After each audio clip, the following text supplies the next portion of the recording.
Hi, welcome back to my channel. If this is your first time here, I am Shauna. I love sharing easy, quick, helpful tips and tricks to help you declutter your home, get it organized, and create a peaceful space where you can relax. This week I started my fall declutter challenge where in 5 weeks I'm trying to declutter my whole home and get it ready for the holidays. Now I've invited you to join me. If you want more information on how to do that, you can check out the description below. And originally I was going to share all 5 days worth of content on Fridays.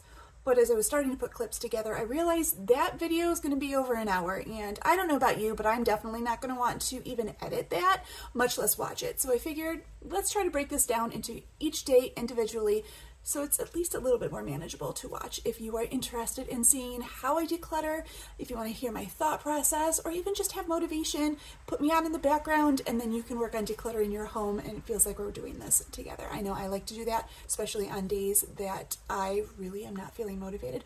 I like to put cleaning or decluttering videos on in the background. It feels like somebody's working with me. For this day, it was day 1, I decided I was going to do my mudroom entryway.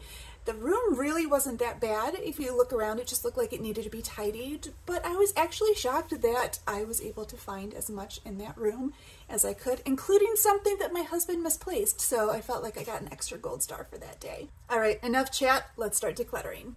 Welcome to our mudroom. Now this room is actually the front half of the original garage. Our current kitchen is actually the back half, so this room, when we first moved in, had 3 different kinds of paneling, 2 drop ceilings, the exterior wall was still a garage door, so we have done a lot of work in this room and it has been a labor of love, but it's so wonderful to have a nice space that when we walk into, we have room to put everything.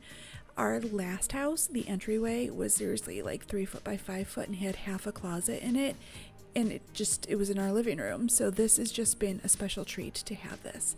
Now for this project, and most of my projects, what I do is I usually would choose a point in the room, start there, and work clockwise around the room top to bottom. So I'm going to start with the bench. We store winter boots in there, snow pants in the off season. It's just a great spot to put them, but they're still easily accessible. And then this is a picking my battles thing.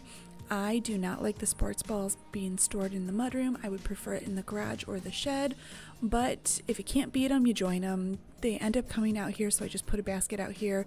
Basket's overflowing, so some of these are going to go back to the shed, and then I'm going to start working on our off-season baskets on this top shelf.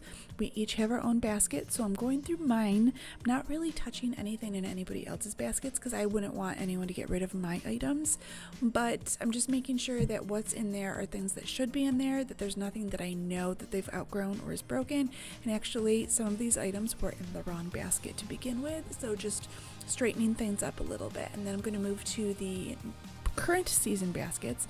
I'm just going to do mine, and apparently all of the sunblock that we've ever owned for the past 3 years somehow just got found and ended up in my basket, and some of the expiration dates are way past. So that probably explains how I got a sunburn on vacation. I probably used some really old stuff. So I'm going through, only keeping the current things, getting rid of the rest, and just tidying up my basket. And then, of course, I find more sports gear on the ground because the basket was over full. Then I'm going to start going through the coat closet. And because there's really not that much in our bench, I'm actually able to move my snow pants and my husband's snow pants from the coat closet and put them in the bench as well, which really does free up the closet. The closet looks big, it really isn't when you put all the coats for 5 people in there, so just having that extra little bit of wiggle room is wonderful.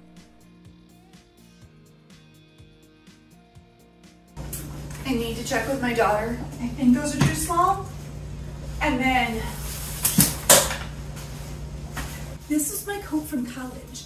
It's actually a 2-in-1, or actually basically a 3-in-1. Hi, Mason! My dog wanted to come say hi. She was using this as like a backup coat or for like snow camp, but she's got so many other coats now and I don't need it, so I'm gonna just double check and make sure she doesn't want this and those boots. I have a really hard time getting in frame, I'm sorry. So I'm just going to go back and double check to make sure there aren't any other coats in here that need to be gone through. just grabbing the hangers, putting them all together, tidying up my son's shoes.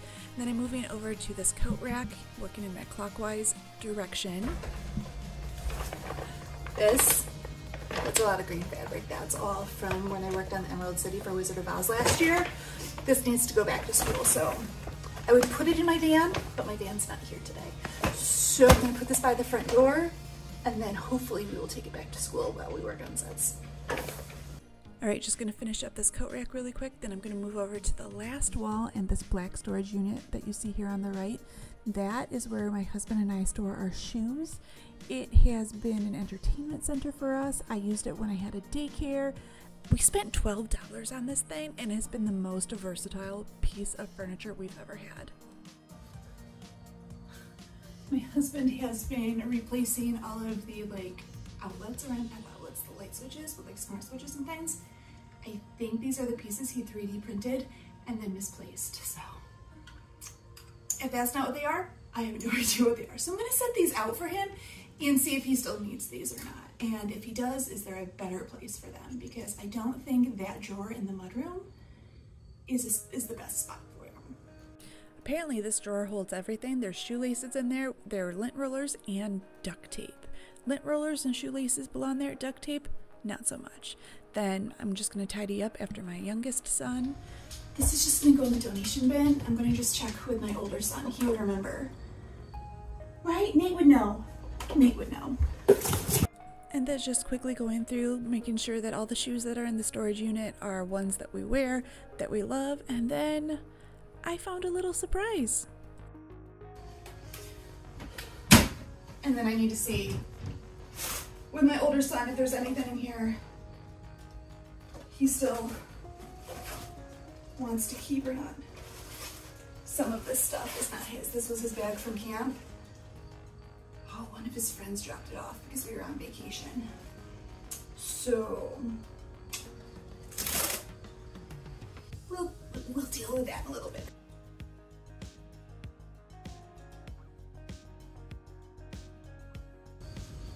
Time to put things away. I'm shocked that I got a whole box of donations and about half a bag of garbage from that room. I did not think all of that was going to be in there, and I know it doesn't look much better, but it feels better. Like, I actually enjoy walking into that room now knowing that it's all taken care of. That if you look around, nothing really looks any different, but just knowing that it's done and it's ready for winter, things are organized. I did find a few things in here that could be removed and found some stuff for my husband. So I'm gonna call that a win for day one. Thank you so much for tuning in for today's declutter challenge. Stay tuned because day 2 is going to be part 1 of my kitchen declutter. If you have a messy kitchen, you're not going to want to miss that. Spoiler alert, I find something in the kitchen that was a little shocking and embarrassing. I'm going to follow along and join the declutter challenge. Again, check out the description below. It is not too late to join. And even if you don't want to follow along with our challenge per se, but you'd like a little bit more motivation or support this month, we have a Facebook chat group that we'd love to add you to, and we can work on decluttering our homes together. Thanks again for tuning in. I'll see you next time. Bye.